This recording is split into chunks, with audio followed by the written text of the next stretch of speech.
Bienvenidos al canal. Hoy vamos a adentrarnos en la vida de uno de los personajes más fascinantes y enigmáticos de la historia antigua, Qin Shi Huang, el hombre que no solo se convirtió en rey a una edad temprana, sino que logró algo que había parecido imposible: unificar por primera vez todos los estados en guerra de China bajo un solo gobierno. ¿Cómo lo hizo? ¿A qué precio? ¿Y por qué todavía su influencia se siente en la China moderna y en el mundo entero? Quédense hasta el final, porque en este vídeo descubriremos no solo los hitos de su reinado, sino también los mitos, las controversias y las huellas que dejó para la posteridad.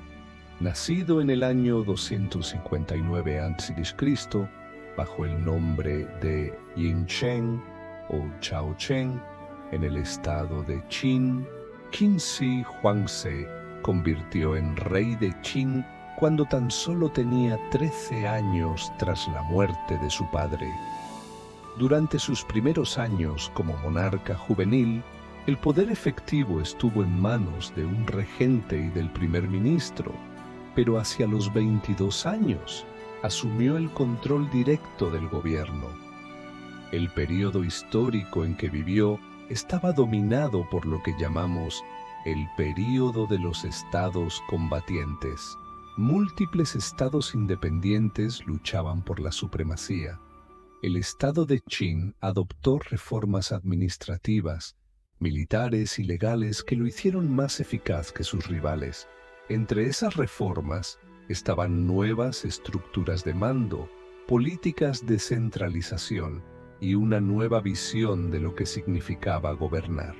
Cuando Qin Shi Huang tenía 38 años, en 221 a.C., completó la conquista de los otros estados y proclamó la creación del Imperio Unificado, y adoptó para sí el título de Shi Huangdi, el primer emperador. Este título era novedoso. Combinaba Huang, Augusto, y Di, emperador, y establecía una nueva categoría de soberanía. En esta fase temprana también aparecen rumores y leyendas sobre su origen, su familia y su ambición de poder que ya prefiguraban su estilo de gobierno: fuerte, centralizado, sin tolerancia para los dominios autónomos. Una vez en el poder, Qin Shi Huang emprendió un conjunto de reformas que apuntaban a transformar lo que hasta entonces era una confederación de estados en una entidad política unificada y homogénea. Una de las medidas clave fue la estandarización, unidades de peso y medida, la longitud del eje de los carros, la moneda y el sistema de escritura en el imperio fueron todos unificados. En el terreno militar y de infraestructura también dejó su huella. Amplios trabajos de fortificación que serían la base de la futura Gran Muralla China, una red de carreteras, canales, sistemas de transporte con fines militares y administrativos. Quizás su proyecto más famoso en términos arqueológicos es la tumba monumental que mandó construir, junto con el célebre ejército de terracota, Terracotta Army, para protegerlo en el más allá. Se estima que se emplearon cientos de miles de obreros en su construcción. Pero junto con sus grandes logros vinieron también métodos autoritarios y drásticos. Fue conocido por aplicar el legalismo como filosofía de gobierno, suprimir la disidencia, quemar libros y castigar intelectuales que oponían su visión del Estado.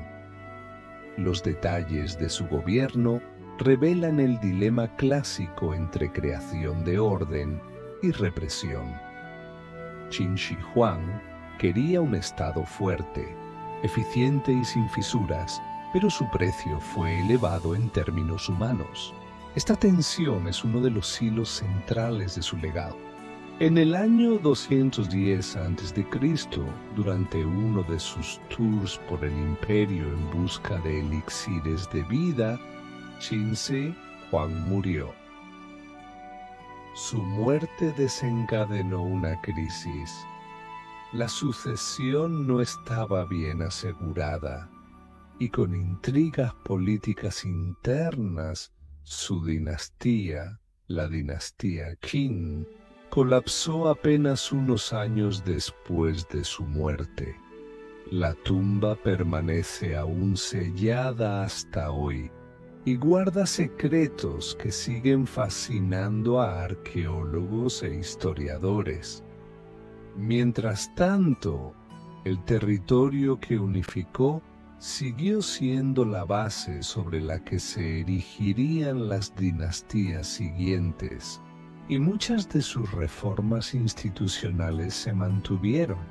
Aunque su gobierno fue breve, su impacto fue enorme. Sentó las bases de lo que sería el Imperio de China durante los 2000 años siguientes, pero también su represión y su estilo autocrático dejaron una huella controvertida que ha alimentado la reflexión histórica hasta nuestros días. ¿Y por qué deberíamos preocuparnos hoy por Qin Shi Huang? Porque muchas de las estructuras que él impulsó, unificación política, estandarización, infraestructura de transporte, sistemas administrativos centrales, son elementos que aún vemos en los estados modernos. Su vida y reinado nos invitan a reflexionar sobre temas muy actuales. ¿Hasta qué punto el poder centralizado puede traer eficiencia sin sacrificar libertades? ¿Cuál es el costo humano del orden? Además, su legado monumental, como el ejército de terracota, nos recuerda que la historia material, las obras que perduran en el espacio físico, son un ecosistema de memoria, poder y simbolismo. En una época en la que la competencia global entre civilizaciones, el nacionalismo y la identidad cultural están en debate, estudiar figuras como Qin Shi Huang nos ayuda a entender cómo nación, Estado y cultura se construyen y se reinventan. También es un aviso.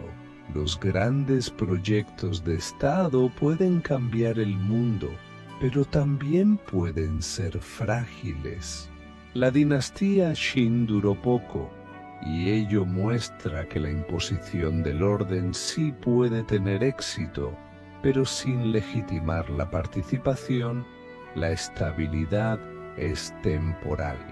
En nuestro mundo contemporáneo, en el que los cambios ocurren de forma rápida y global, esta dualidad entre gran visión y vulnerabilidad se vuelve especialmente relevante.